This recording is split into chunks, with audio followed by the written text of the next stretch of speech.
আসসালামু আলাইকুম রহমতুল্লাহি ওয়া বারাকাতুহু। সালাতের বিস্তারিত বিবরণ কি পবিত্র কোরআনে দেয়া আছে? উত্তর হলো নেই। তাহলে প্রশ্ন হলো, আপনাকে সালাত আদায় করতে বলল কে? আপনি বলবেন হাদিসে আছে।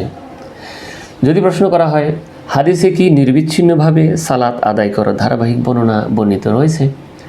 কেউ বলবেন আছে, কেউ বলবেন নাই। বর্ণনা নাই এটার মতামতই জোরালো।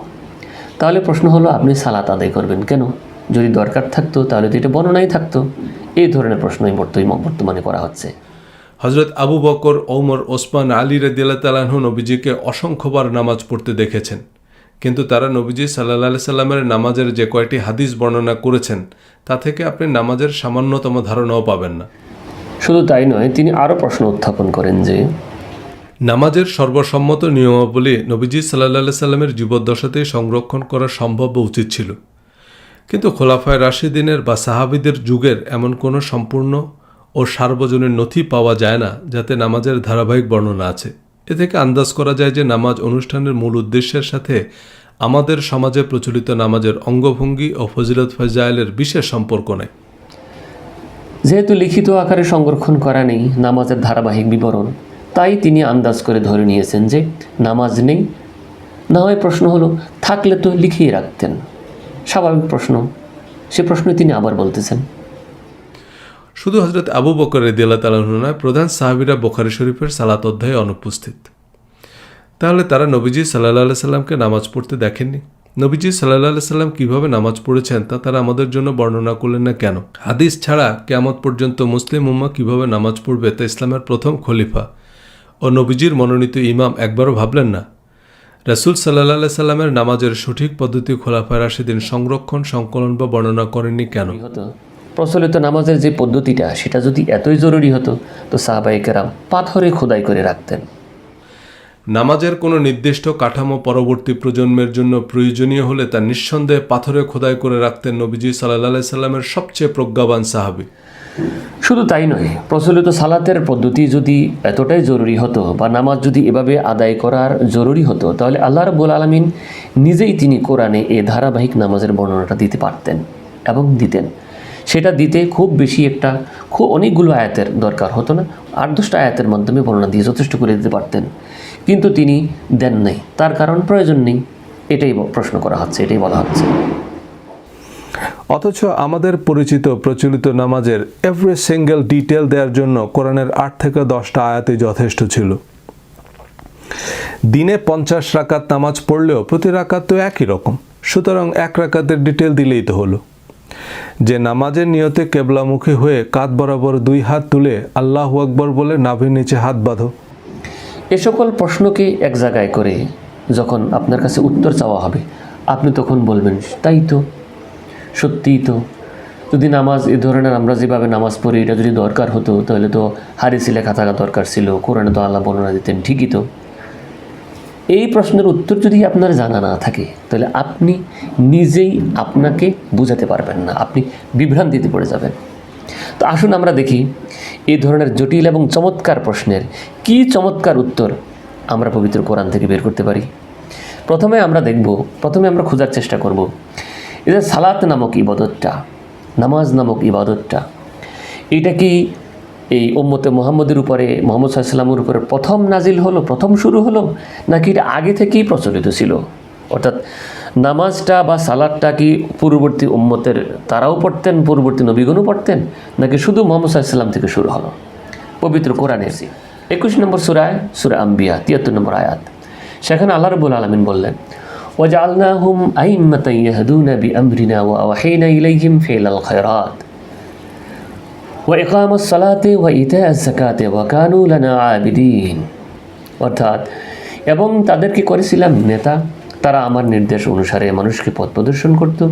তাদেরকে ওহী প্রেরণ করেছিলাম সৎকর্ম করতে, সালাত কায়েম করতে এবং যাকাত প্রদান করতে। তারা আমারই ইবাদত করত। আয়াতে সুস্পষ্টভাবে বলা হয়েছে যে এই আয়াতে যাদের কথা বলা হয়েছে, ওয়াজআলনাহুম আইম্মাতান, ওয়াজআলনাহুম তাদেরকে আমি নেতা করেছিলাম। কারা? সেটা হচ্ছে হযরত ইব্রাহিম আলাইহিস সালাম, ইসহাক আলাইহিস সালাম এবং ইয়াকুব আলাইহিস সালাম। তার মানে ইসহাক, ইয়াকুব ইব্রাহিম তারা সকলেই নামাজ আদায় করতেন, সালাত আদায় করতেন।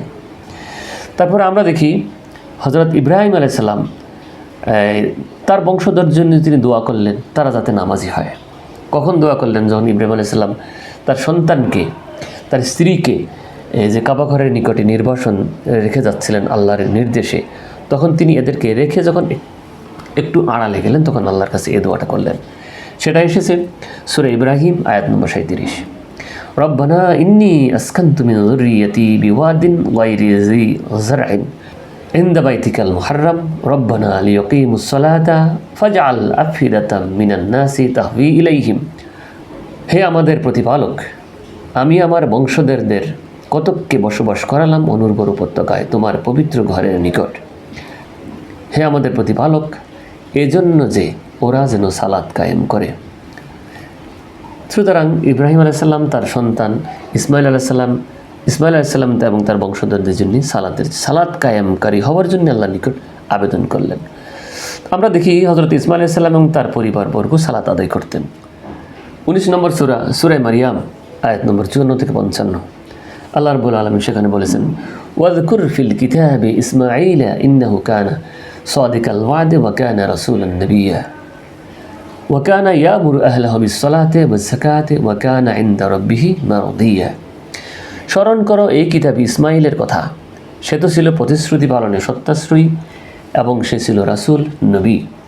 সে তার পরিজনবর্গকে সালাত ও যাকাতের নির্দেশ দিত এবং সে ছিল তার প্রতিপালকের সন্তোষভাজন। সুতরাং অত্যন্ত পরিষ্কার যে হযরত ইসমাইল আলাইহিস সালাম এবং তার পরিজন এবং তার অনুসারীরা কী করতেন? সালাত আদায় করতেন। শুধু তাই নয়, ইব্রাহিম আলাইহিস সালাম দোয়া করেছেন তার সন্তান সন্ততি, তার পরবর্তী প্রজন্ম যেন নামাজি হয়, সালাত আদায়কারী হয়। তিনি 14 নম্বর সূরা ইব্রাহিম 40 নম্বর আয়াত আল্লাহ রাব্বুল আলামিন ইব্রাহিম আলাইহিস সালাম সেই দোয়াটি তিনি কোট করেছেন। তিনি বলেছেন, রব্বি জাআলনি মুকিমাস সালাতি ওয়া মিন যুররিয়্যাতি রব্বানা ওয়া তাকাব্বাল দুআ। হে আমার প্রতিপালক, আমাকে সালাত কায়েমকারী করো এবং আমার বংশধরদের মধ্য হতেও। আমরা আরও দেখি যে হযরত ঈসা আলাইহিস সালামকে সালাতের নির্দেশ দেওয়া হয়েছে, যেটা এসেছে সূরা মারিয়ামের 29 থেকে 31 নম্বর আয়াতের মধ্যে। আল্লাহ রাব্বুল আলামিন সেখানে হযরত মারিয়াম আলাইহিস সালামের কথা কোট করেছেন। তিনি বলেছেন যে ফাআশারাত ইলাইহি ক্বালু কাইফা নুকাল্লিমু মান কানা ফিল মাহদি সাবিয়্যা ক্বালা ইন্নী আবদুল্লাহ আতানিয়াল কিতাবা ওয়া জাআলানি নাবিয়্যা ওয়া জাআলানি মুবারাকান আইনামা কুনতু ওয়া আওসানি বিস-সালাতি ওয়াজ-যাকাতি মা দুমতু হাইয়্যা। ফাশারাত ইলাইহি, মরিয়ম আলাইহিস সালাম হযরত ঈসা আলাইহিস সালামের দিকে লক্ষ্য করে বললেন যে তোমাদের কিছু বলার থাকলে এই বেবির সাথে, এই ছোট বাবুর সাথে বলো। তো তারা ক্বালু কাইফা নুকাল্লিমু, আমরা তার সাথে কীভাবে কথা বললো? মান কানা ফিল মাহদি সাবিয়্যা, এ তো কোলের শিশু, দোলনায় শুয়ে আছে, ওর সাথে আমরা কী কথা বলবো? তখন এই দোলনা থেকে ক্বালা ঈসা আলাইহিস সালাম বললেন, ইন্নী আবদুল্লাহ, কি বলো তোমরা? আমি আল্লাহর বান্দা। আতানিয়াল কিতাবা, আমাকে কিতাব দেওয়া হয়েছে। ওয়া জাআলানি নবিয়্যা, এবং আমাকে নবীও করা হয়েছে। সুবহানাল্লাহ। ওয়া জাআলানি মুবারাকান আইনামা কুনতু, এবং আমাকে বরকতময় করা হয়েছে আমি যেখানেই থাকি না কেন। ওয়া আওসানি, এবং আমাকে ওসিয়ত করা হয়েছে, আমাকে নির্দেশ দেওয়া হয়েছে বিস-সালাহ, সালাত আদায় করার জন্য, ওয়াজ-যাকাতি, যাকাত আদায় করার জন্য, মা দুমতু হাইয়ান, যতদিন আমি জীবিত থাকি। সুবহানাল্লাহ। তাহলে ঈসা আলাইহিস সালাম কী করতেন? সালাত আদায় করতেন। নিঃসন্দেহে এটা কোরআন থেকে প্রমাণিত। লুকমান আলাইহিস সালাম তার সন্তানকে, তার প্রিয়তম সন্তানকে উপদেশ দিলেন। আল্লাহ তার এই উপদেশটা পবিত্র কোরআনে কোট করলেন। সূরা লুকমান আয়াত নম্বর 17, ইয়া বুনাইয়া আকিমিস সালাহ, হে বৎস, হে বাবা, হে সন্তান, আকিমিস সালাহ, নামাজ কায়েম করো। ওয়া'মুর বিল মারুফি ওয়ানহা আনিল মুনকার, এবং সৎ কাজের আদেশ দাও এবং অসৎ কাজ থেকে নিষেধ করো। তো লুকমান আলাইহিস সালাম নিজে সালাত আদায় করতেন এবং তার সন্তানকেও সালাত আদায় করার জন্য নির্দেশ দিলেন, অর্থাৎ তারা সালাত আদায় করতেন। হযরত জাকারিয়া আলাইহিস সালাম সালাত আদায় করতেন। তিনি যখন মেহরাবে দাঁড়িয়ে সালাত আদায় করছিলেন তখন ফেরেশতারা তাকে ইয়াহইয়া, তার সন্তানের সুসংবাদ দিলেন। আল্লাহ রাব্বুল আলামিনের কথাটি সূরা আল ইমরানের আয়াত নম্বর 39 উল্লেখ করেছেন। ফানাদাতুল মালায়েকা, ফেরেশতারা তাকে ডেকে বললেন, হুয়া কায়িমুন ইউসাল্লি ফিল মেহরাবি, যে সময় তিনি মেহরাবে সালাতরত অবস্থায় দাঁড়িয়েছিলেন। অর্থাৎ জাকারিয়া আলাইহিস সালাম কী করতেন? সালাত আদায় করতেন। মুসা আলাইহিস সালামকে সালাতের নির্দেশ দিয়ে আল্লাহ রাব্বুল আলামিন যখন তাকে প্রথম ওহী করা হয়, হ্যাঁ, তখন তিনি সালাতের নির্দেশ দিলেন। সূরা তাহা 20 নম্বর সূরা, আয়াত নম্বর 13 থেকে 14 আল্লাহ রাব্বুল আলামিন মুসা আলাইহিস সালামকে বলতেছেন, ওয়া আনা খতারতুকা ফাস্তামি' লিমা ইউহা, আমি তোমাকে মনোনীত করেছি, এখন আমি যা বলতেছি, যা ওহী করা হচ্ছে তোমার নিকট, মনোযোগ সহকারে শোনো। ইন্নানি আনাল্লাহ, আমি আল্লাহ, লা ইলাহা ইল্লা আনা, আমি ছাড়া কোনো ইলাহা নেই, ফা'বুদনি, অতএব আমার ইবাদত করো, শুধু আমার ইবাদত করো, ওয়া আকিমিস সালাত লিযিকরি, এবং আমার শরণার্থে সালাত কায়েম করো। কাকে নির্দেশ দিলেন? হযরত মুসা আলাইহিস সালামকে। তো মুসা আলাইহিস সালাম কী করতেন? বোঝা যায় সালাত কায়েম করতেন, সালাত আদায় করতেন। বনি ইসরায়েলদের উপরে সালাত ফরজ ছিল।